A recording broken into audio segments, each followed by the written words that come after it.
Truck number 26. So this guy's going down the street and he sees this sign in front of this farmer's land and it says dog for sale. And he looks closer at the sign and says talking dog for sale. So he almost passes it up and he says, you know what, I'm going to take a look at this dog that's for sale. So he goes back and sees this farmer strutting around the yard real slow and he's like, hey, I hear you got a dog for sale here. And I'm really interested in the talking one. He goes, yeah, he's out back. You can go talk to him. So he's thinking to himself, he's probably going to say woof and bark and what's on top of a house, a roof. So he sees a dog and says, hey, you that talking dog? And he's like, yeah, I am. He's like, whoa, this dog is incredible.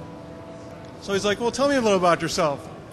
He goes, well, I had the early knack of talking to people like my master. He'd have me around, talk to his friends, and I picked up on it.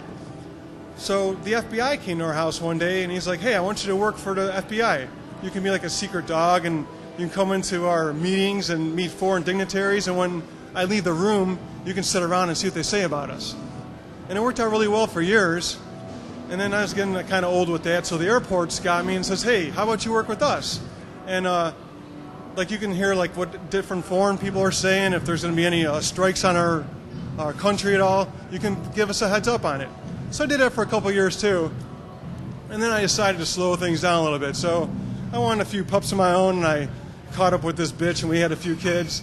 And after a while, the kids got older, and they moved out.